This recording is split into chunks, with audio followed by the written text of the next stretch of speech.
Live from downtown Detroit, home of WDIV and Click on Detroit, Local 4 News at noon starts now.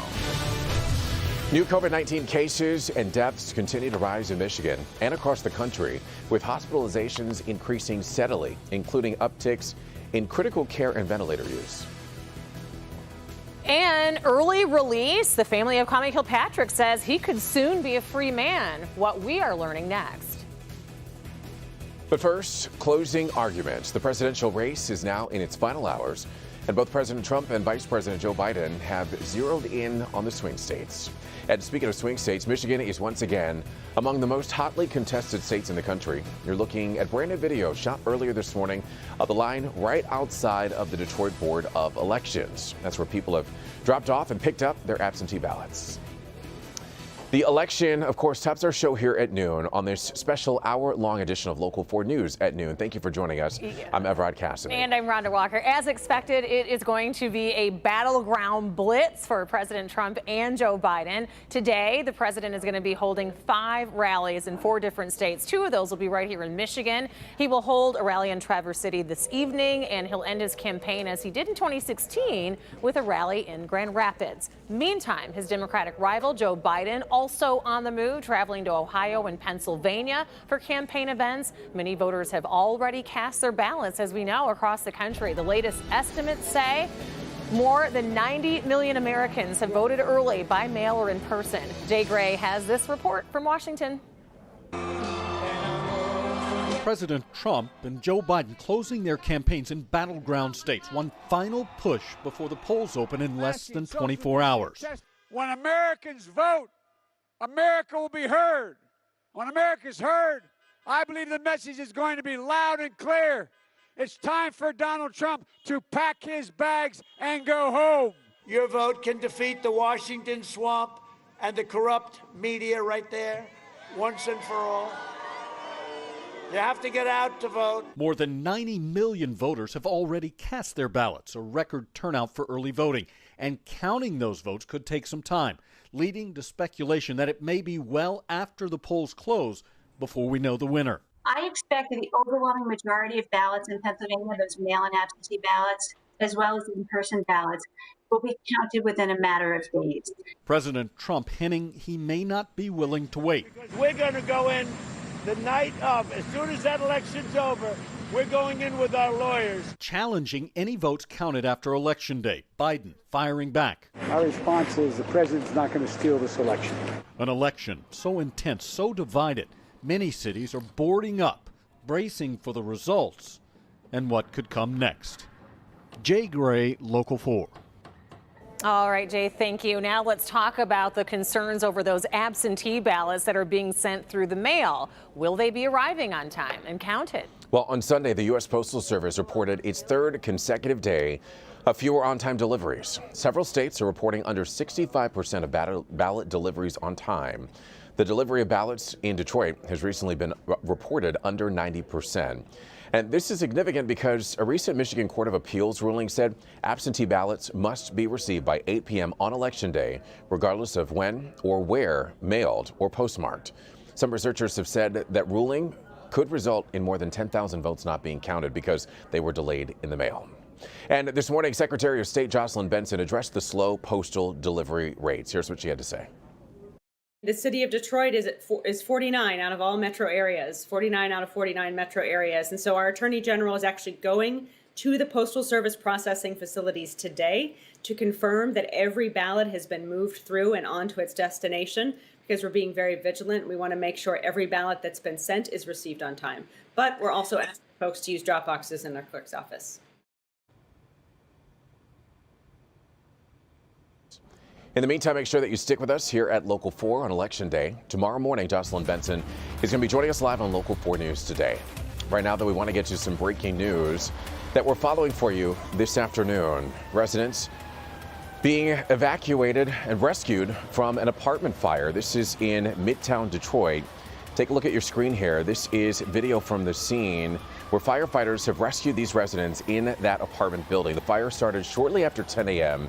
in the building on Bethune and at 2nd Avenue. Firefighters were able to extend a ladder and rescue several people from that apartment when the fire broke out. The fire might have started in an air conditioning unit. That's what we're being told so far. No injuries have been reported, and we are told that the fire was contained to just one unit. We will keep you updated as we get new details. Even more breaking news at this hour, this time from Northwest Detroit, where one person was killed in a two-vehicle crash. A car and a minivan collided on eastbound 8 Mile right near San Juan, and the car crashed into a building, killing the driver. The crash also caused a water leak and a gas leak. The driver of the minivan was not seriously injured. Eastbound 8 Mile Road was closed for a period of time as police investigated. In other news this noon, for the second time this year, the family of Kwame Kilpatrick believes that he is going to be released early from federal prison. The former Detroit mayor is currently serving his 7th of a 28-year sentence for charges in connection to corruption. He was sentenced back in 2013. Rod Maloney takes a closer look at what the family is saying and what we've been able to confirm. A lot of questions this noontime about what's to become of Kwame Kilpatrick. Will he remain in the federal prison, or will he get that early release that he has so desperately sought for the last 7 years? Kwame's sister Ayana put out a social media post last night, quote, "Due to suffering severe health challenges, we expect Kwame Kilpatrick to receive a grant for COVID-19 compassionate release from the Federal Bureau of Prisons this week," end quote. It's a surprising development considering the family went through this back in May. The Kilpatrick family made a very public and hopeful pronouncement then, saying that they expected him to be released from prison due to COVID-19. At the time, Detroit State Representative Sherry Gay Dagnogo spoke for the family. Very disappointing, but more than disappointing, confusing. Confusing because we had gotten notice that he had been granted home confinement. But in the end, the Federal Bureau of Prisons denied that request. Now, federal judge Nancy Edmonds sentenced Kilpatrick to 28 years in federal prison back in 2013 after his conviction for public corruption, mail fraud, wire fraud, and racketeering. It's too much time. It's too much time. One of Kwame's sons, going by the stage name JoJo the Doughboy, put out this video shortly thereafter, expressing the family's views 28 years was beyond the pale. It's too much time, there was no crime. He's trapped inside what they minimize, what he did for the city. Kwame Kilpatrick is now 50 years old, serving his time in the Oakdale Federal Penitentiary in Louisiana. The Bureau website still states that his expected release date is January 18th, 2037. Now, the Federal Bureau of Prisons last time around let this go for a day or two before they finally said no to a release. We haven't heard from the Bureau of Prisons just yet as to what they're going to do. We'll certainly stay on top of it. In Dearborn, Rod Maloney, Local 4. All right, Rod, thank you. Right now we want to turn our attention to the coronavirus. This afternoon, we do expect the latest COVID-19 numbers to be released by the state, and that would include an update on school outbreaks. We've just learned that West Bloomfield schools are going fully remote after Oakland County was deemed high risk for in-person learning. This, as new rules regarding bars and restaurants just went into effect at midnight. Now you must provide your name and phone number for contact tracing purposes. Also, there's a 6 people per table limit that also went into effect. The entire DeWitt Township Police Department is off duty now because of COVID-19. And then on Saturday, the state did report 3,792 cases along with 31 deaths. That includes 20 identified during a vital records review. There were also 6,154 recoveries that were reported, and that makes for a total of 121,000. We've taken it upon ourselves to do the smart thing, and that's mask up. It's important not just for our own personal health and safety, but for the safety and health of our economy as well. If COVID continues to grow at the rate that it is, taking steps backward on the economic front might become necessary, and that's what we're really trying to avoid. And a reminder for you, no more than 50 people can gather indoors unless there is fixed seating. Previously, that maximum for indoor gatherings was set at 500. In the meantime, the United States is leading the world in coronavirus cases. There are now more than 9,213,000 confirmed cases of this virus in the United States. In total, more than 231,000 Americans have died from coronavirus. That's according to a Johns Hopkins University database. And as Gabe Gutierrez reports, across the country, a growing number of hospitals are being overwhelmed with coronavirus patients. as its testing lines grow. It is scary. Wisconsin has now seen more than 2,000 COVID deaths. October, the state's deadliest month yet. I just made rounds in the hospital earlier today and saw patient after patient on ventilators with COVID-19. This is not a hoax. The U.S. topped 98,000 new COVID cases on Friday, a global record. In one day, nearly 1,000 Americans died. Does it upset you when people try to downplay this virus? Yes, it does. It does, because I would say come follow us for a 12-hour shift, and you will see that there are people out there that are hurting, families that are devastated. New York's governor announced new requirements that many travelers to the state must get tested within days of arriving or be forced to quarantine. Authorities shut down 2 massive Halloween parties there over the weekend. Across the country, a West Hollywood street party had been canceled, but revelers showed up anyway. And in Salem, Massachusetts, some trick-or-treaters also defied orders to stay away. If you take the proper precautions, you're going to be okay.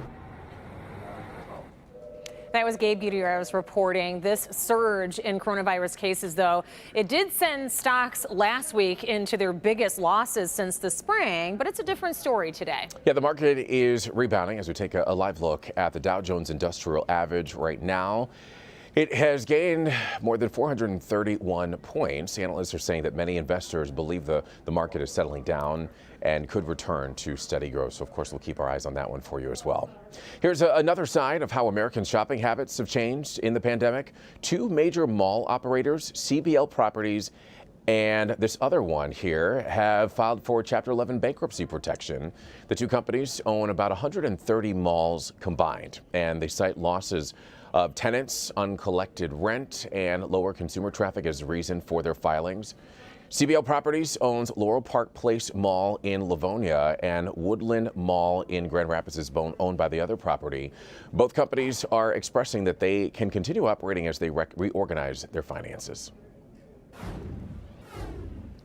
Let's take a look outside right now. We have been seeing some sunshine and blue skies, so let's check in with meteorologist Brandon Rue with a look at our forecast. And although we do see the sun, it's cold enough, Rhonda, for snow.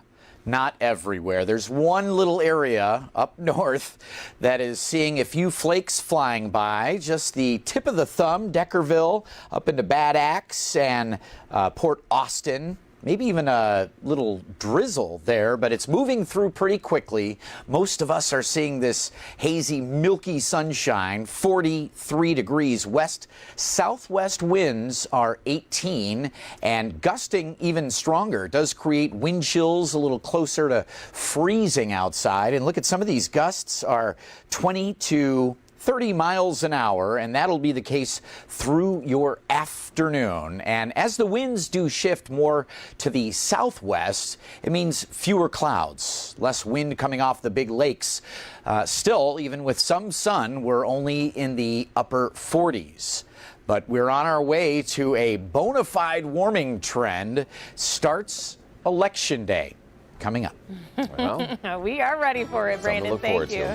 Still to come, living through a global pandemic and civil unrest. It has been stressful for most everyone. Add to it this contentious presidential election, and you have a recipe for anxiety and stress. So, Rhonda, coming up, we'll tell you what the experts are suggesting to help calm the mind. So stick around for that. But first, stringent new coronavirus lockdowns overseas, as Prince William reveals. He actually battled the virus himself this past spring. So we'll tell you what we're learning about the pandemic's impact on the continent of Europe.